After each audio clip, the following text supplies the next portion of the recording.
안녕하세요. 거북이의 회색 프로의 거북이입니다. 살다 보면 누구나 시련을 겪기 마련이죠. 시련에 빠져 무기력함에서 허우적거리는 사람이 있는가 하면 이 시련을 행운으로 바꾸는 사람들이 있는데요. 이들의 결정적인 차이는 무엇일까요? 바로 회복 탄력성이 있습니다. 오늘은 시련을 행운으로 바꾸는 강력한 힘, 회복 탄력성에 대해 김주원 저자의 회복 탄력성과 함께 이야기해 볼게요. 회복 탄력성은 실패에 대해 두려움을 느끼지 않는 상태입니다. 자신에게 닥치는 온갖 어려움과 역경을 오히려 도약의 발판으로 삼는 힘입니다.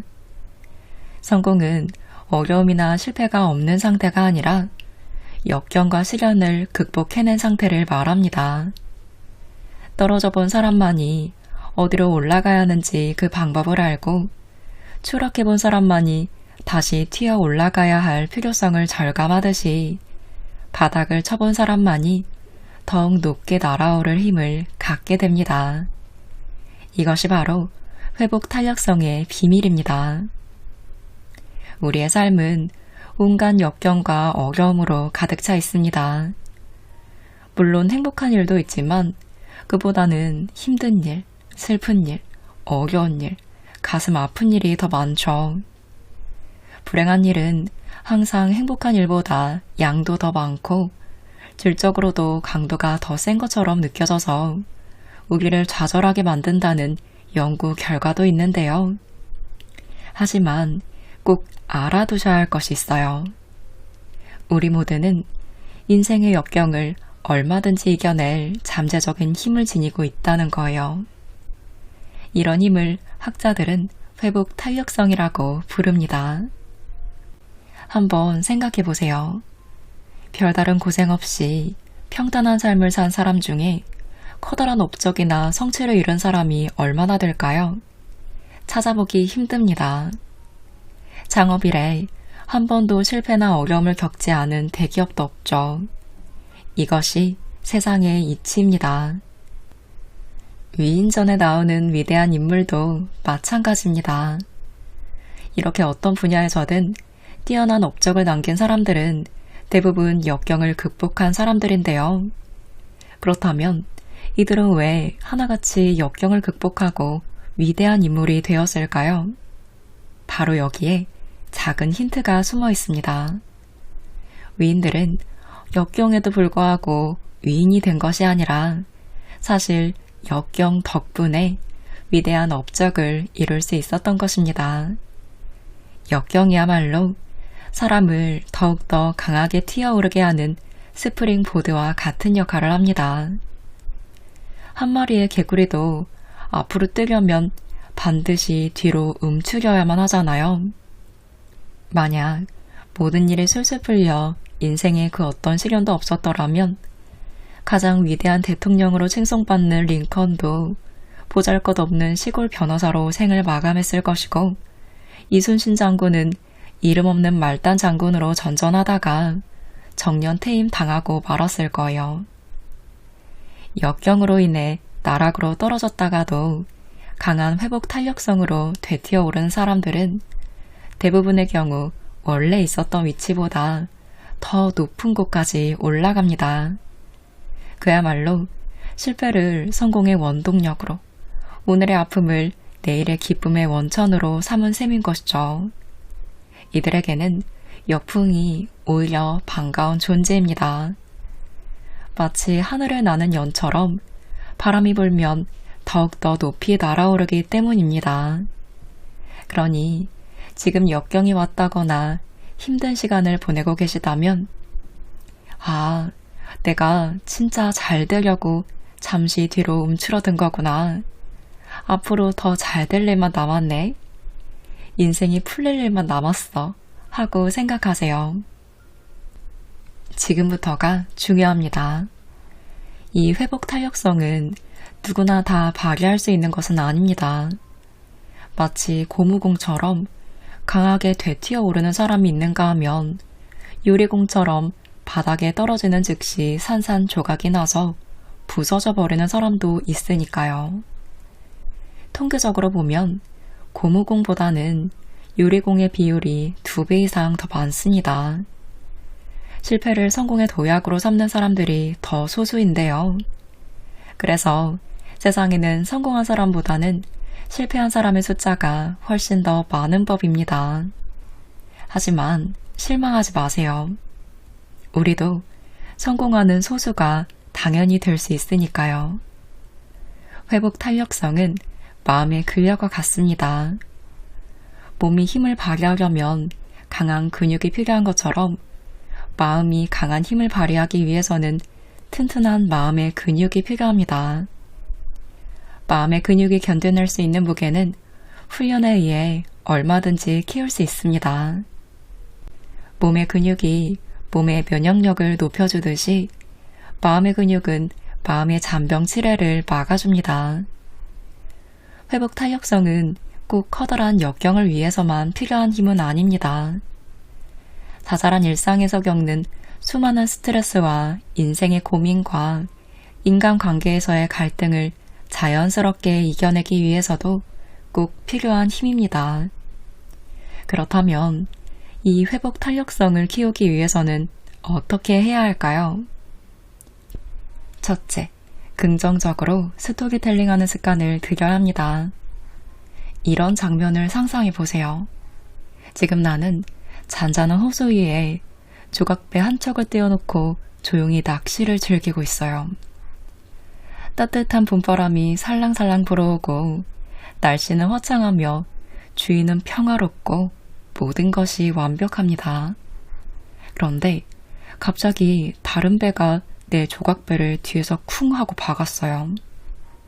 배가 몹시 흔들리고 평화로움과 행복감은 갑자기 불쾌감과 분노로 바뀌게 됩니다.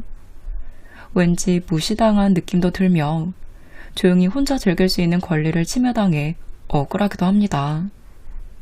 이런 상황이라면 나는 당연히 화를 낼 거예요. 이제 나의 정당한 분노를 부주의한 배 주인에게 퍼붓기 위해 인상을 잔뜩 찌푸리며 고개를 획 돌려 뒤를 째려봅니다. 그런데 이게 웬일? 그 배에는 아무도 없었어요. 그저 빈 배가 물결에 떠내려오다가 내 배에 와서 부딪힌 것입니다. 그럼 그 순간 분노는 연기처럼 사라집니다. 왜 그럴까요? 그 배가 내 배를 들이받았다는 사실 자체는 아무런 변화가 없는데요. 이 이야기는 분노나 좌절이 외부의 사건에서 자동적으로 비롯된 것이 아니라는 것을 분명하게 보여줍니다. 이 사건에 대한 나의 순간적인 해석이 분노의 원인인 것이죠. 어떤 배가 와서 부딪히는 순간 내 머릿속에는 이런 스토리텔링이 이루어졌던 거예요. 어떤 사람이 부주의하게 혹은 고의로 내 배를 들이박았다. 그 사람은 나만의 시간을 즐길 권리를 침해한 것이다. 말하자면 나를 무시한 것이다. 나의 자존심을 건드린 것이다. 감히 나를 건드리다니. 그 사람은 분명 잘못을 했고 따라서 대가를 치러야 한다. 하지만 뒤를 돌아보니 빈 배였습니다. 아무도 없었던 것인데요. 잘못이 있다면 산들산들 불어오는 봄바람일 거예요. 스스로 어색한 미소를 짓는 순간 분노는 사라지고 맙니다. 나의 스토리텔링이 완전히 잘못되었기 때문입니다. 즉, 분노는 내 머릿속에서 내가 만들어낸 스토리텔링의 결과이지 다른 배가 내 배에 부딪혔다는 사실에 의해 자동적으로 야기된 것이 아니라는 것이죠.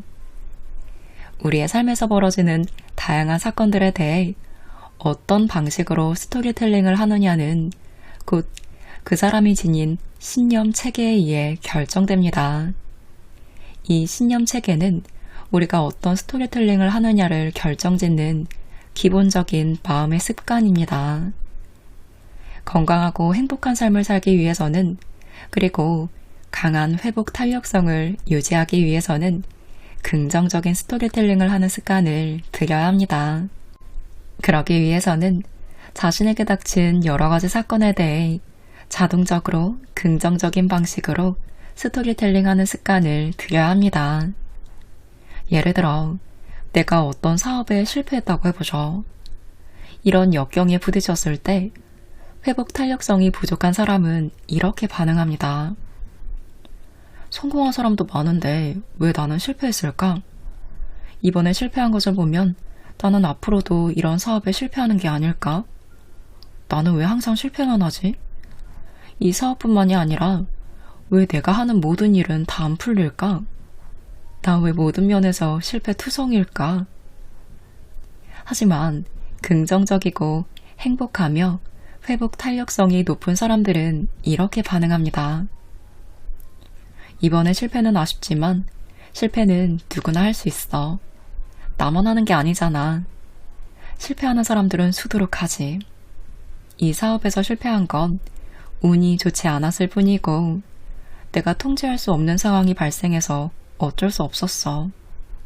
그런데 실패는 아마 이번뿐일 거야. 나는 비록 이 사업엔 실패했지만 다른 일들은 다 잘 해내고 있어. 사업이 실패했다고 해서 내 인생의 모든 면이 다 실패하는 것은 아니야.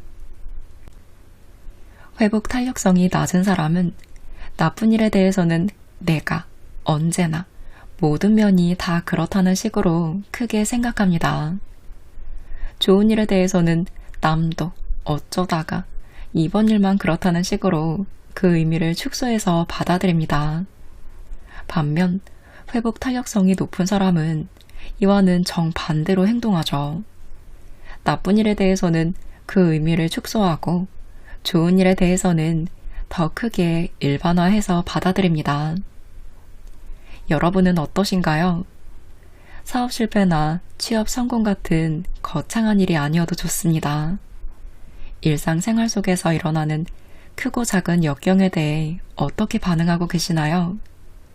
어떤 스토리텔링을 만들어내시나요? 아침에 출근하려고 보니 집 앞에 주차했던 차를 누가 긁고 가버렸어요. 회복 탄력성이 낮은 사람은 이렇게 반응하겠죠. 왜 하필 내 차에만 이런 일이 생겼을까? 여기에 차를 세워놓은 내가 잘못이지. 난 왜 이렇게 재수가 없지? 이런 생각을 하신다면 빨리 개선하셔야 해요. 주차장에 세워놓은 차에는 항상 이런 일이 생기기 마련이고 주차한 내가 아니라 긁고 지나간 운전자가 잘못한 거니까요. 이런 재수없는 일은 어쩌다 생긴 것이고 비록 재수없는 일이 생겼지만 액땜한 것이니 오늘 다른 일은 다 잘 될 거다라는 식의 긍정적인 스토리텔링을 하는 버릇을 들여야 합니다. 2. 깊고 넓은 인간관계를 유지하세요. 회복 탄력성이 높은 사람들은 대체로 뛰어난 사회성을 지닌 경우가 많은데요. 역경과 위기가 닥쳤을 때 회복 탄력성이 높은 사람들은 주위 사람들로부터 많은 도움을 받게 되는데 이를 그냥 운이 좋아서라고 볼 수만은 없습니다.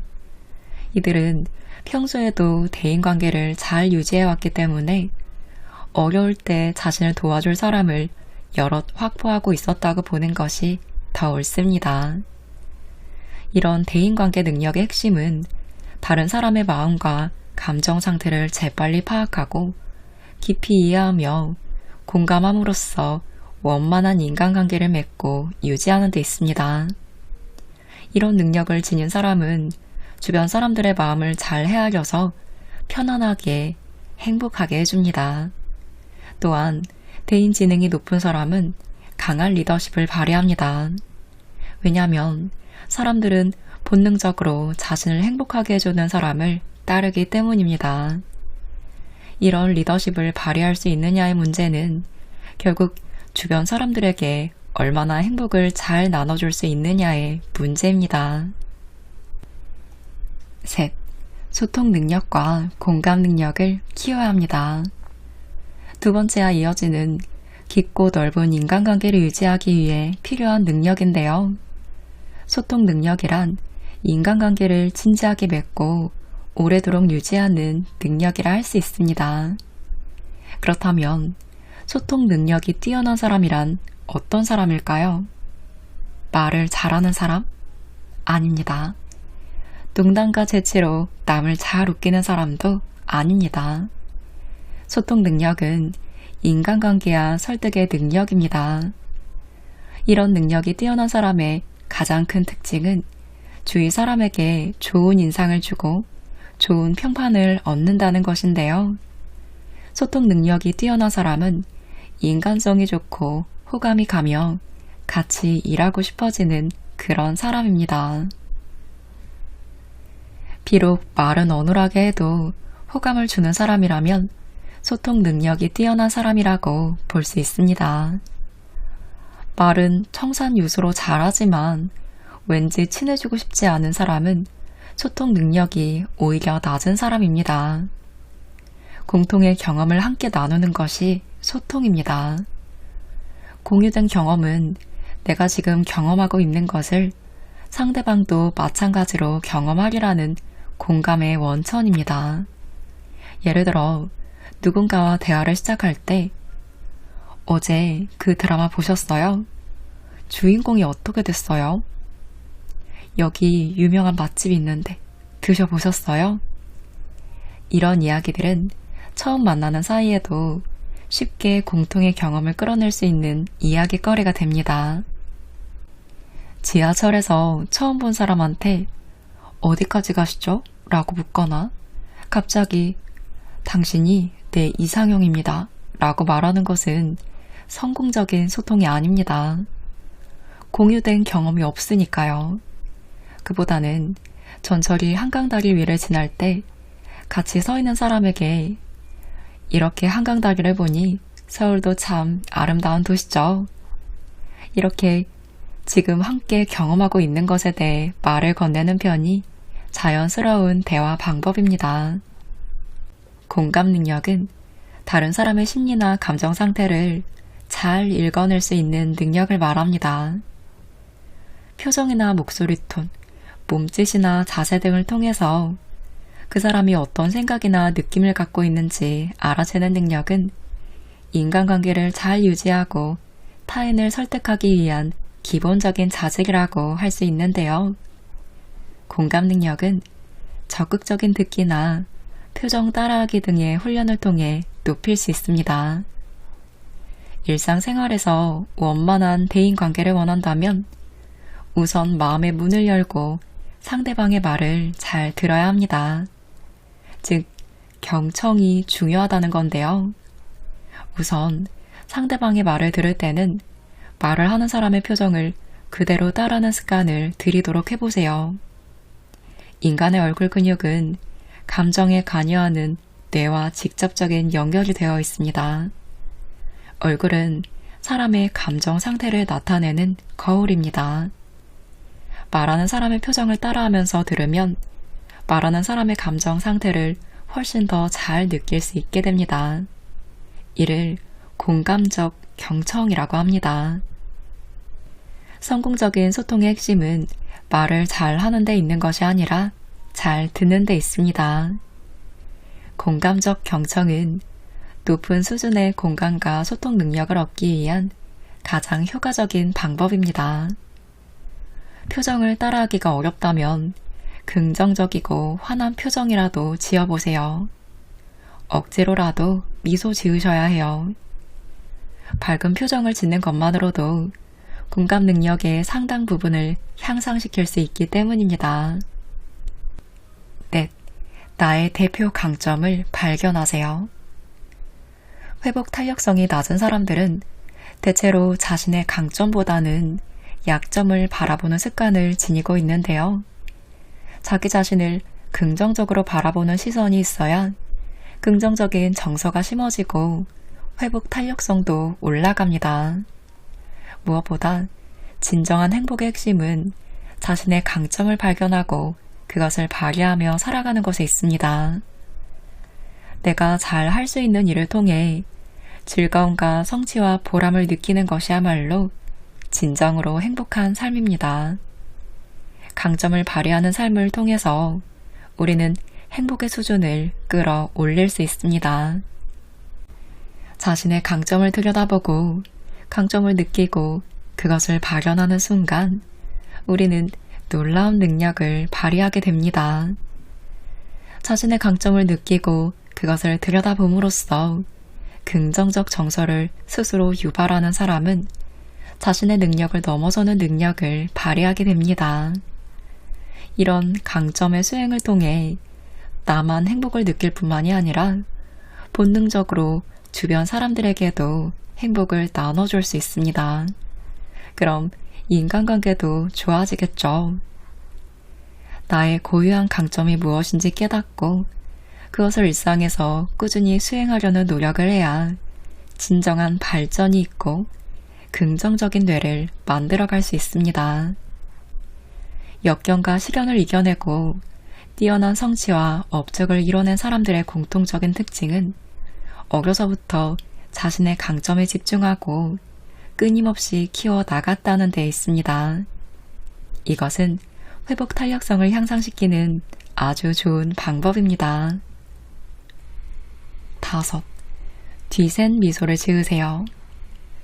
사람의 표정에는 감정이 드러나기 마련입니다. 우리 몸의 근육 중 표정을 만들어내는 얼굴 근육만이 뇌 신경과 직접적으로 연결되어 있다고 했는데요. 그래서 얼굴 표정은 뇌의 감정을 그대로 드러내는 유리창과도 같습니다. 관상으로 그 사람의 운명을 점친다는 것은 어쩌면 상당히 근거가 있습니다. 얼굴 표정에 대한 연구를 했던 심리학자 폴 에크만은 인간의 웃음 중에서도 긍정적인 정서가 반영된 환한 웃음을 뒤새의 미소라고 이름지었습니다. 에크만은 광대뼈 근처와 눈꼬리 근처에 얼굴 표정을 결정짓는 근육을 발견해낸 뒤새를 기려 그의 이름을 따서 뒤새의 미소라고 불렀던 건데요. 이러한 뒤새의 미소를 짓는 사람들의 뇌는 기본적으로 긍정적인 정서를 타고났다고 볼 수 있습니다. 이런 긍정적인 정서야말로 회복 탄력성의 원천입니다. 긍정적인 정서는 유전적으로 결정되는 것이지만 후천적인 훈련과 노력을 통해서도 얼마든지 향상시킬 수 있습니다. 만약 여러분이 환한 뒤새의 미소를 지을 수 있다면 여러분의 뇌는 높은 수준의 긍정성을 지녔다고 볼 수 있고 높은 수준의 회복 탄력성을 통해 평생 좋은 팔자를 누리게 됩니다. 여기에는 과학적인 근거가 있는데요. 하커와 켈트너는 연구를 했어요. 한 학교의 졸업 앨범 속에 나타난 사람들의 표정을 전문가들에게 분석하게 합니다. 그 졸업 앨범 속 사람들 중 근육이 수축되어 눈이 반달 모양이 되는 환한 뒤샘 미소를 지어 보인 사람들이 인위적인 미소를 짓는 사람들보다 훨씬 건강하고 병원에 간 횟수도 적었으며 생존율도 높았습니다. 결혼 생활에 대해서도 훨씬 만족도가 높았고 이혼율도 낮았으며 평균 소득 수준 역시 훨씬 더 높았다고 해요. 한마디로 뒤샘 미소를 지은 사람들이 더 좋은 삶을 살고 있음이 밝혀진 것입니다. 재밌는 건 외모는 별 상관이 없었다는 거예요. 젊은 날 한순간의 표정만으로 그 사람의 인생이 얼마나 행복할지 어느 정도 예측해 볼 수 있다는 것을 알려주고 있습니다. 그러니 여러분도 지금 거울 앞에서 활짝 웃어보세요. 그 웃음이 어색하고 인위적으로 느껴진다면 당장 웃는 연습부터 시작하셔야 해요. 긍정성 훈련을 통해 부정적이고 비관적인 뇌는 긍정적이고 낙관적인 뇌로 재회로화 될 수 있습니다. 긍정적인 뇌는 긍정적인 정보 처리 루트가 활성화되어 있는 뇌이고 반대로 부정적인 뇌는 부정적인 정보 루트가 활성화되어 있는 뇌입니다. 동일한 사건이나 사람에 대해서 긍정적인 뇌는 긍정적 정보 처리를 하고 부정적인 뇌는 자동적으로 부정적으로 받아들입니다. 이는 순식간에 일어나는 일이어서 스스로 의식적으로 통제하기가 쉽지 않은데요. 그래서 훈련을 통해 자동적으로 긍정적인 정보 처리 루트를 활성화시키셔야 해요. 이렇게 뇌의 긍정적 재회로화가 성공적으로 이루어진다면 자연스럽게 뒤샘 미소를 지을 수 있게 됩니다. 나이 들수록 얼굴에 책임을 져야 한다는 말이 바로 이런 뜻입니다. 생긴 대로 논다는 말도 단순히 우스갯소리로만 들을 일이 아닌 것이죠. 이런 훈련은 뇌를 재회로화시키는 일입니다. 부정적인 사건에서 긍정적으로 대처할 수 있도록 뇌의 반응 기제를 바꾸는 일인데요. 즉, 당신의 뇌를 긍정적인 뇌로 만드는 일입니다. 이러한 변화에는 시간이 필요합니다. 반복적인 훈련도 필요하죠. 이런 훈련은 우리의 뇌가 원하는 방향으로 우리의 몸과 마음이 저절로 움직일 수 있도록 해줍니다. 바로 긍정성을 훈련해야 하는 이유죠. 3주가량 꾸준히 노력하면 특별히 의식하지 않아도 저절로 뇌가 내게 벌어지는 상황을 긍정적으로 판단하고 좋은 방향으로 정보를 처리하는 습관이 들기 시작합니다. 3개월 정도 지나면 회복 탄력성을 완전히 내 것으로 만들 수 있습니다. 또한 긍정성이 높아지면 남을 더 배려하고 더 도와주고 기부와 봉사활동도 더 많이 하게 된다는 많은 연구가 있습니다. 한마디로 긍정적인 사람은 더 착하고 좋은 사람입니다. 배려나 봉사활동은 사람을 더욱더 행복하게 해주고 긍정성을 높여줍니다. 긍정성의 선순환이 일어나게 되는 것이죠. 이런 긍정성은 모든 면에서 강한 회복 탄력성을 갖게 해줍니다. 경제적인 어려움이든 건강상의 역경이든 인간관계에서의 갈등이든 인생의 어려움을 꿋꿋이 이겨내고 오히려 그러한 어려움을 통해 더욱더 크게 성장하는 힘을 갖게 해줍니다. 남을 배려하고 봉사하는 마음으로 살면 그것이 자신에게 복으로 돌아온다는 것은 단순히 도덕적인 이야기만이 아닌 과학적으로 입증된 사실입니다. 이제 즐겁고 긍정적인 마음으로 회복 탄력성을 키우도록 해보세요. 우리의 인생에 더 이상 실패란 없습니다. 아니, 실패는 있을지도 몰라요. 하지만 그 실패 때문에 좌절하거나 무너지거나 주저앉는 일은 없을 거예요. 그 실패를 도약의 디딤돌로 삼아 더 튀어오르는 자신을 발견하게 되실 테니까요. 회복 탄력성을 높이는 방법 정리해보자면 1. 긍정적으로 스토리텔링하는 습관 들이기 2. 깊고 넓은 인간관계 유지하기 3. 소통 능력과 공감 능력을 키우기 4. 나의 대표 강점을 발견하기 5. 뒤센 미소 짓기입니다. 여러분은 어떤 것을 먼저 해보실 건가요? 하나씩 실천해보시고 회복 탄력성을 높여 인생에 일어나는 모든 일들을 행운으로 만들어 보시기 바랍니다.